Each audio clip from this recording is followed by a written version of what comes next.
Hello, hello. What's good with you? It is your boy BQ. You are now rocking with the Impact Lounge, the number one place to be for the Impact Wrestling fan. This is the Cool Factor podcast, and your boy BQ, I am rocking solo this week. TW held it down last time, and now I'm holding it down for him. He is celebrating his anniversary, and I had some stuff going on last. I don't know what I was celebrating my birthday last week. That's what it was. So, sometimes we got to get each other's back. So I'm going to be going solo here. I know TW is the one who brings the energy and the excitement to the podcast, but I'm going to do my best to do what I do and do what I've been doing for many years, talking Impact Wrestling, talking about the show, and all that good stuff. So it's your first time here. Consider hitting the subscribe button if you dig the podcast as you're listening to it. Maybe you'll even give it a thumbs up, and of course, your thoughts in the comments are always welcome.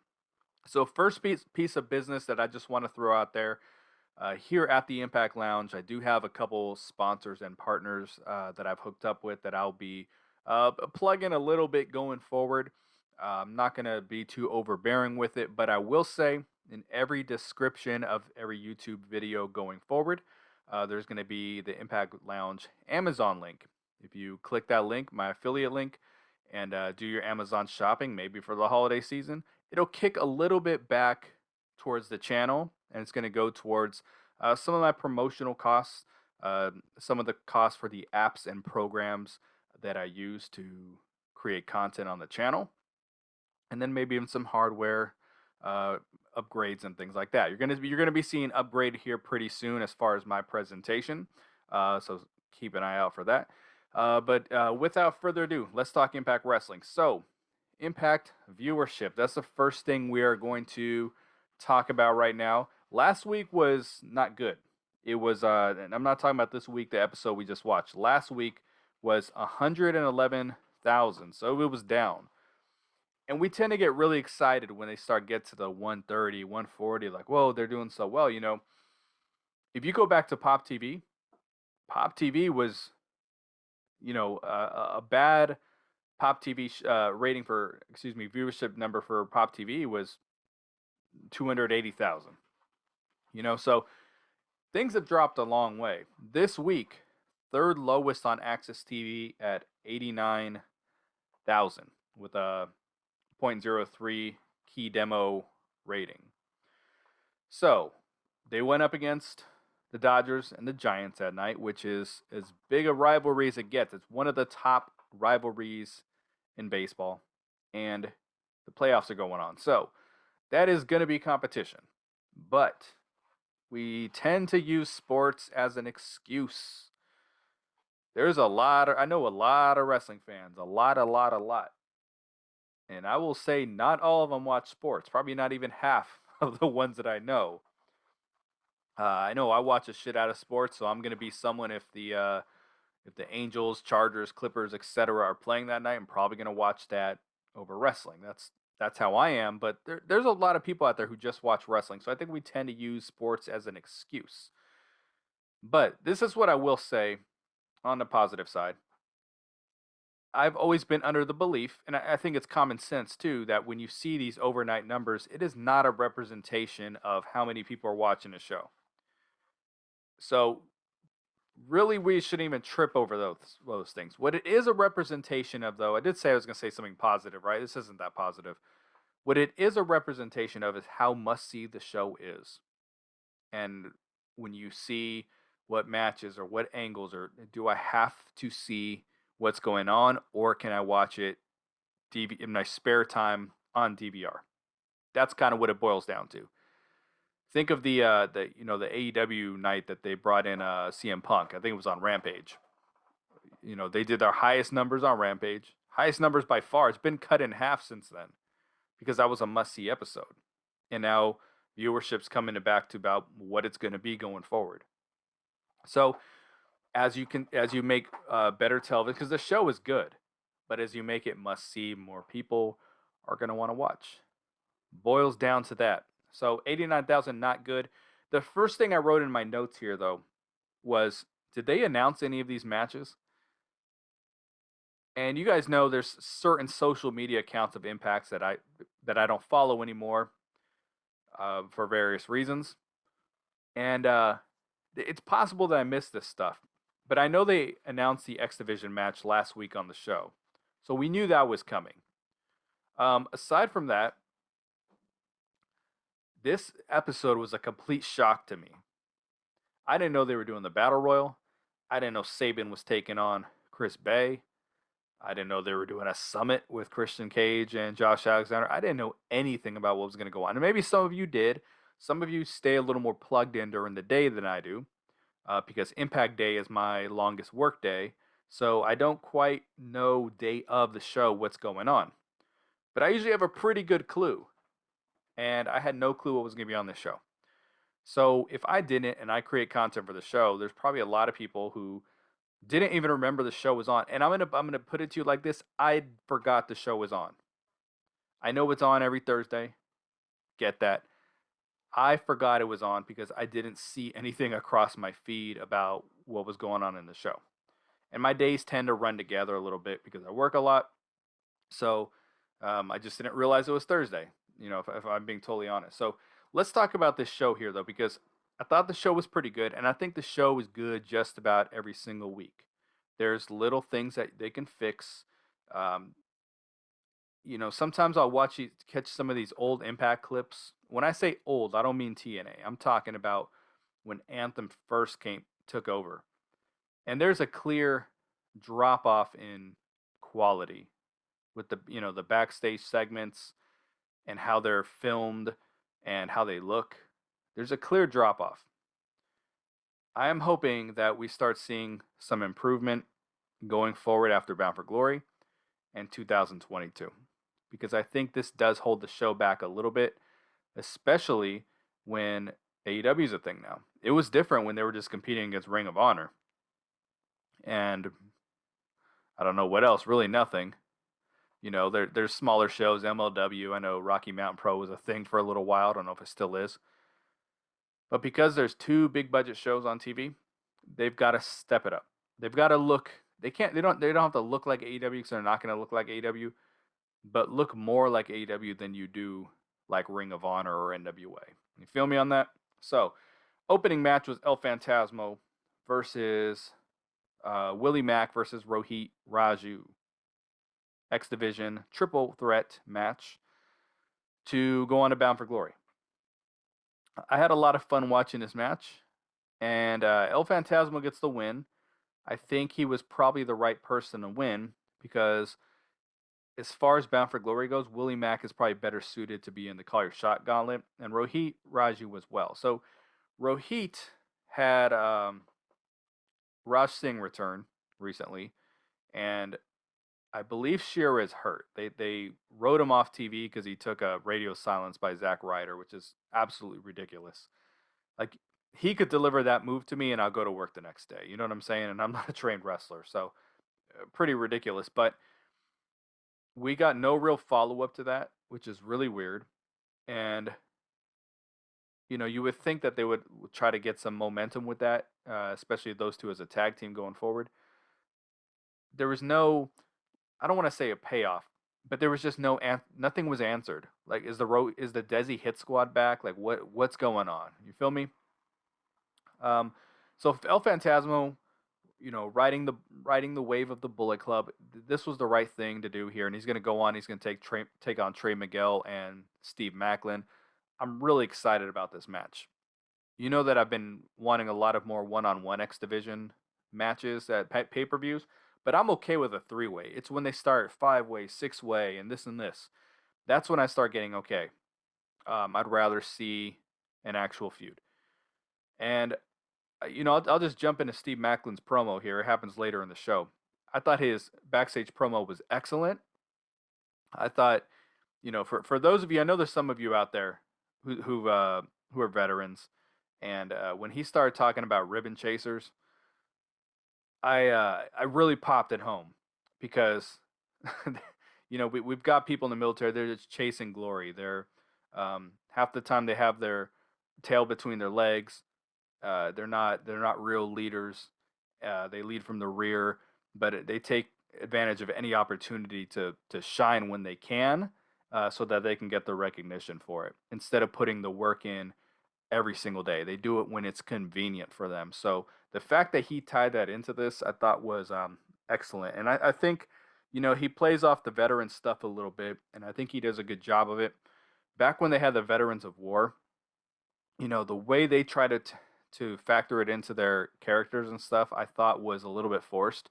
Like there was one time that on one night only, the Veterans of War took on it was like Rohit Raju when he was Hakeem Zayn and uh, the beefcake dude. What the hell was his name? They brought him in for the X Division for a little bit. Jeff Jarrett brought him in for a little bit, and they had a match on one night only, and this motherfucker was like, "That was the hardest battle we've had since Afghanistan." Okay, right. So, uh, Macklin he ties it in a way that is more realistic. I can buy it. I can dig it, and I'm curious to see how he wrestles as a member of the X Division. But the right guy wins. It feels like Rohit Raju is just thrown into every multi-man match that they can do at this point. Like, hey, we need there's a triple threat. Let's get Rohit in there. Uh, Josh Matthews sounded pretty good this episode, folks. I thought he did a couple things that people that really ignores people. I mean, uh, not ignores, annoys people. I'm sorry about that. I hate when I can't think of simple words. He does some things that annoy people, like when the match. He acts like the match is over. It's like, oh, he's headed for Bound for Glory. Oh, new champion. There's a lot of people don't like that. I'm not a big fan of every time someone goes for a roll up, they steal the win. So he has a couple little bit of annoying traits to him, but I thought he sounded pretty good this episode. You know, I thought he did his best work in the Destination America and Pop TV era, and I think because he was losing his voice, that he no longer calls a match with very much fire. So he just doesn't sound as good. But I think with him having a little bit of time off screen, it gave him an opportunity to take a breath, go in and deliver some pretty good commentary. It's when he's doing it every single week, and then he's got all these other hats on behind the scenes that just sounds like crap. Uh, Madman Fulton backstage with Ace Austin. Did Madman Fulton wants to be number one? That's what I was thinking here. They try to play it into the fact that it's just right up his alley that he just wants to be number one and throw everyone out. Okay. I guess that kind of makes sense. I just thought that was just weird for a second. We get into the next match, Lady Frost and Savannah Evans. So one of my things that I like to talk about before I get into the match is the aesthetics of the show. I just talked about it a little bit earlier. What I was thinking when I was watching this was the match that it just came up. Instead of the Impact logo flashing in the background and all the red flying all over the place, I would have the match graphic. I think that would be unique because for the most part, the graphics are pretty good. When they do the graphics over the gray background, I think those look excellent. When they do it over the red background, no. But when they do it over the gray, I think it looks good. I would put it in the background because I used to like back in Orlando that remember they would have screens with the wrestlers. You could see them, in the distance sometimes, depending on where the camera was panning. I like that. And that's what made me think, the match graphic would look really cool and it'd be very unique. It would give them something different. It would it would cut through all the other background stuff they got going on. I think it would just look excellent. I think it would look good. But Lady Frost took on Savannah Evans. This match was a little bit rough. As I've said before, I've always known Lady Frost to be a heel. I think they signed her. I think Lewis sent me an article that they offered her a contract. So I hope they did. I don't know why NWA wouldn't have signed her or tried to. Maybe she didn't want to sign there. I don't know. I've always known Lady Frost to wrestle a heel when I've seen her, and she's really excellent in that role. So for me, it looks awkward her trying to be a babyface. If you've only known her as a babyface, you're just kind of like, I don't see it. I don't see the awkwardness. But for me, it looks out of her comfort zone a little bit. But the match was okay. Frost got to show a little bit more than she did against Deonna Purrazzo, but they're essentially kind of using her as a jobber, but she got a little more offense in there. Savannah Evans, there's some potential there. Little rough around the edges, little green, as they say in the business, but there's some potential there. There's some potential for the pairing of her and Tasha Steelz because it gives Tasha Steelz a chance to shine more. We saw at Knockouts Knockdown what she could do. It gives her a chance to shine a little bit more rather than being in the Fire and Flava thing where it's kind of like felt like his Kiera's thing. The finisher looked like shit. The power bomb, the full Nelson bomb. I like the full Nelson bomb. That's a move I actually kind of dig. It didn't look good. Lady Frost is a smaller wrestler, and she didn't pick her up to her full, uh, the full elevation before slamming her down. So it just looked bad. But the angle after this was Deonna Purrazzo coming out and recruiting Savannah Evans to take on Mickie James for the pick your poison match. So it makes sense for her to be the poison. What I wrote in my notes was like, okay, so Savannah Evans is going to lose her third match, fourth match, whatever it is. So there's no way that she's going to beat Mickie James. You know what I'm saying? But it makes sense storyline wise to do this, and we'll get to see a match with Mickie James on TV. So I think that's really excellent. There was a backstage interview with Gail Kim after this. I am tired of the backstage interviews that just get interrupted 30 not 30 seconds is being generous, like 10 seconds into it. Gia Miller, it's all cookie cutter, man.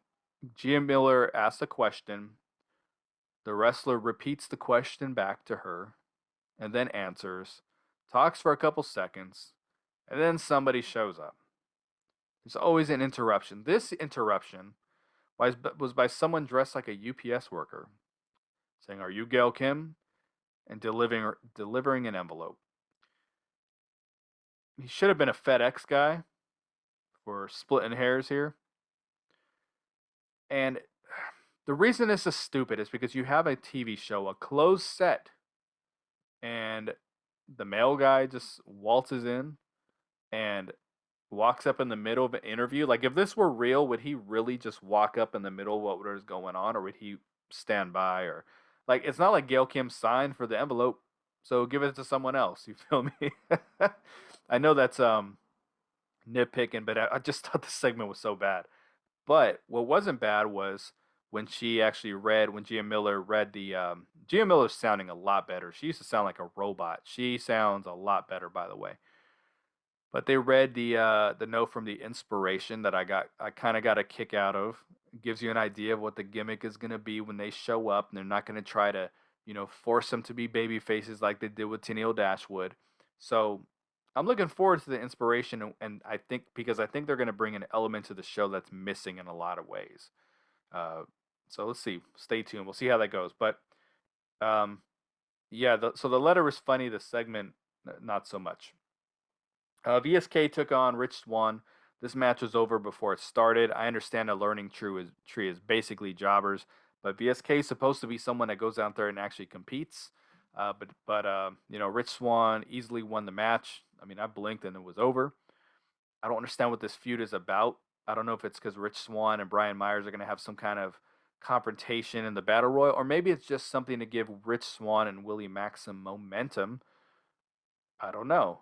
Willie Mack doesn't need the momentum. He's going to call your shot gauntlet. Neither does Rich Swann. But Rich Swann's probably going to be there, I really think, until the final three.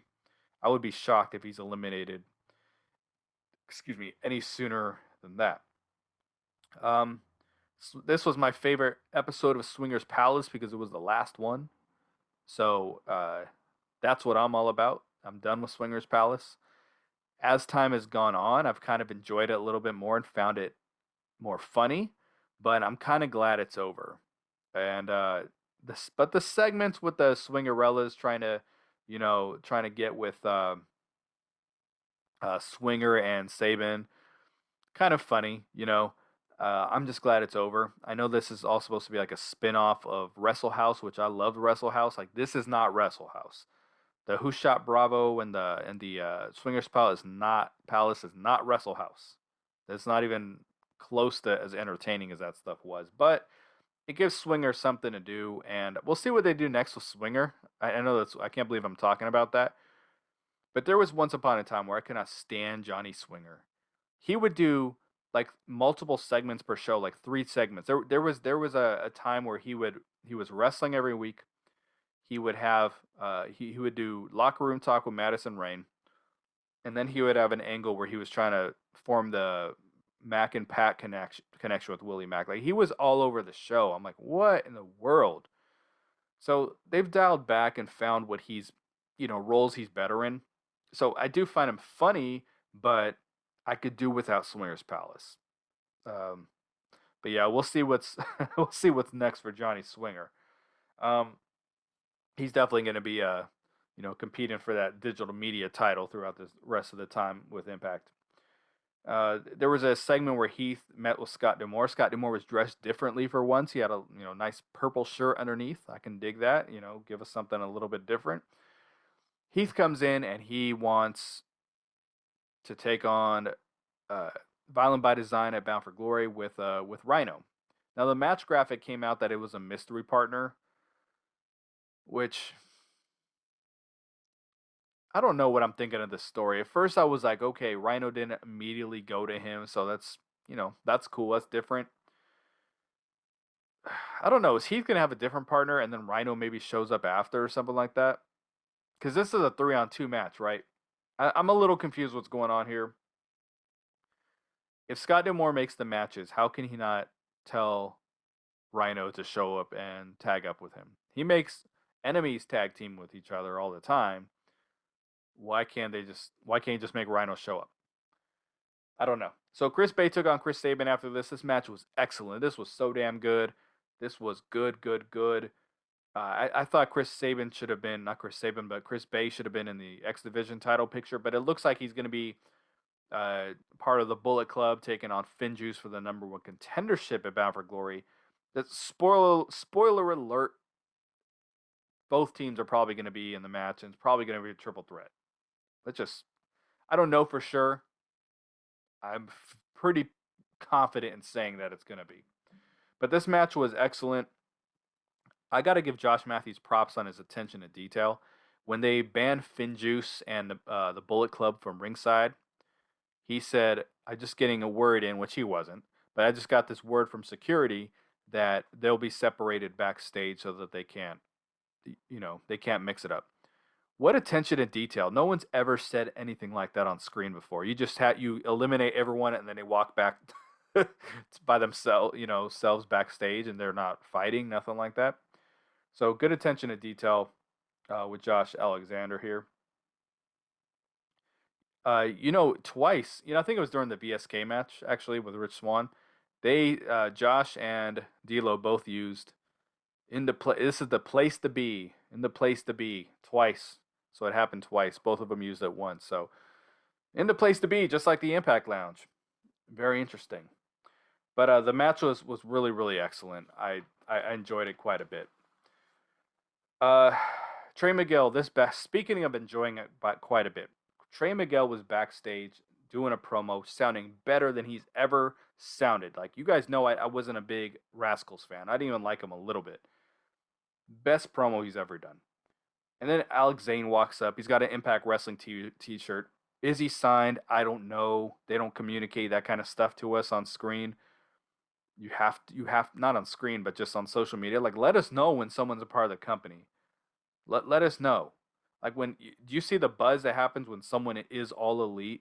That's just a branding thing that they do, and it works, and it gets people excited. Like, let us know. But this kid, I'm not familiar with him, but he was really good last week.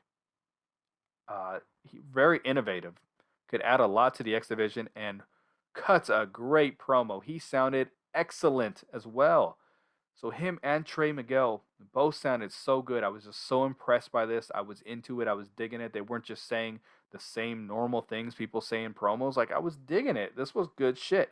What wasn't good shit was the Good Brothers little promo after this. That I did not enjoy so much. And I'm not liking any of their little promos. but they want to see that number one contender match happen. So in the company where wrestlers don't make matches, management makes matches. The wrestlers have made this match: Finjuice versus the Bullet Club, and then we get the tournament, not the tournament, but the battle royal for the Call Your Shot Gauntlet. I like the concept of this a lot. I like that it's an annual thing where they do this match. I think in the past they had done a one-on-one match, or I know that 2 years ago I think they did with Eddie and Shira. I could be wrong, but anyway, I like this concept of doing a battle royal, even though it's to be in another battle royal, but where the last two people, one of them's gonna be 20, and the other is gonna be one. Here's the problem, and they're gonna be able to fix this year, I hope. Number one has won both Call Your Shot gauntlets, so that number means nothing at this point. So if you lose, who cares? You're probably going to win the match mathematically. And number 30 has been a joke both years. It was Shira, he didn't last long the first year. And the last year, Hernandez self eliminated himself to go chase the money roll that Falaba had. It's either Falaba or Fire and Flava had it. I don't really know, but he self eliminated himself, made being number 30 mean absolutely nothing. So right now, who cares if you're number one?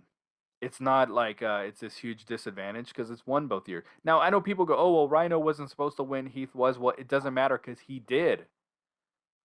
Kayfabe, he did. So they have an opportunity this year to fix that. And W Morrissey, he won this thing. He should win. 30 needs a win this time around, or someone who draws a late number. Hopefully Hornswoggle is not in this thing this year. My first thought watching this battle royal was that the ring was too small for this many people. It looked like they didn't have room to scratch their asshole. There were there's certain venues where the Impact ring is bigger, like when they do Canada, when they do Mexico, when they do the Stamstown, when they do New York. Obviously, this venue, the ring is too small for 20 people. So they're you get bullshit eliminations. Alicia Edwards lasts about 5 seconds. Laredo Kid was tossed like he's a piece of garbage early in the match. Hernandez was around way too much in this, way too long in this thing. D'Lo Brown at one point had the audacity to say that Hernandez and Falaba were the favorites to win this thing. Hernandez and Falaba, because of their size. Don't forget the fact that they don't beat anybody because of their size. They're going to win the Battle Royal. Moose and Morrissey were in there, who were bigger than all those guys. Both of those guys, I should say. I was pretty confident when it came down to the end that Sabin was going to be the one who went out, drew number one, and Morrissey would win. There's a formula. The worker gets number one, the big guy gets number 30. That's been the formula. I know Rhino got number one last year, but Eddie Edwards got it the first time. And again, Shira and Hernandez got, I might say 30, 20, I'm sorry. So that's the formula.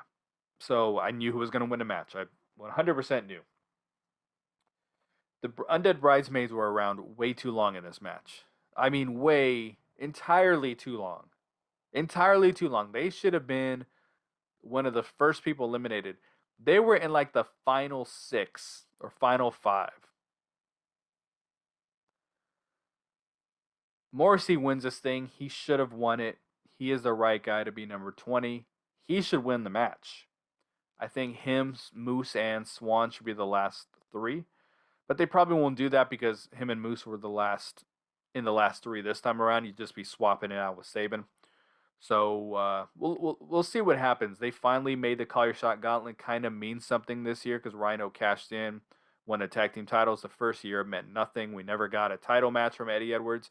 Don't say his 5-weight Slammiversary was him calling a shot. Please don't say that because you know it wasn't. And then at the end of this, we get the Summit with Christian Cage and Josh Alexander. I like that they call it the Summit. I was listening to an interview with Chris Jericho one time, and he said, we always call our in-the-ring segments, town hall meetings, Summit. We give it some kind of name, even though it's the same kind of segment every time, because it allows us to promote it and just make it sound like it's a bigger deal than it is. So I'm glad that they did that. They took a name from AEW, but it's whatever. what I wrote in my notes, there has to be a better way to build this feud. Look at Deonna Purrazzo and Mickey James feud, the best feud in the company, the best feud in a long time. They've done stuff out of the ring, stuff in the ring, stuff in other companies. It's by far the best that they've done. Now, granted, this was supposed to be the Kenny Omega spot, and we would have a completely different build. But right now, the build for this match of Bound for Glory is Christian cuts an interview, gets interrupted by Josh Alexander. Josh Alexander cuts an interview, gets interrupted by Christian Cage. There's no heat between the two. They play off there's a little bit, but not really. It's still very respectful for the most part. Christian Cage's promos have been excellent, by the way.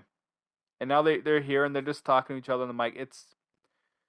There has to be a more exciting thing. At Slammiversary a couple years ago, I remember this build they had with Drew Galloway and Bobby Lashley. They never got their hands on each other in the ring. They never had any kind of talking segment, but the build was absolutely excellent up until the Slammiversary match. They did the Moose and Austin Aries build for Slammiversary where they never were around each other. These guys are around each other a lot, and it's just interviews. Like, there's got to be a better way. So I don't think people are excited about this main event. I think they're excited because they know Josh Alexander is likely going to win, and we want to see what he can do as a champion and a face of the company and hopefully a new star. And the match should be great. We all love Christian Cage. I don't know anyone who doesn't love Christian Cage. But there's got to be a better way that they could have built this. That's kind of what I've got in my notes here. That's really all that I wrote down. It was a standard whatever. I'm not more excited for the match because of it, but but it was probably necessary to do something like this, and because they got to promote the match every week. It's just real paint by numbers. You know what I mean? Give us. I hope over the next week episode or two that we see some real fire going on here, not just okay, we're gonna tag team with each other and this and this. That's all just played out. You feel me? So that's going to do it for me this week for the cool factor. Shorter than usual. I'm not going to be doing fan questions or anything like that. I don't like to say fan. Listener questions, listener comments. I'm not going to be doing that this week. We're going to get back into that next week. I'm going to wrap up the show. So thanks for listening. This is the cool factor. It's the number one place to be for the Impact Wrestling fan. I am your boy BQ. I will talk to you next time. Peace.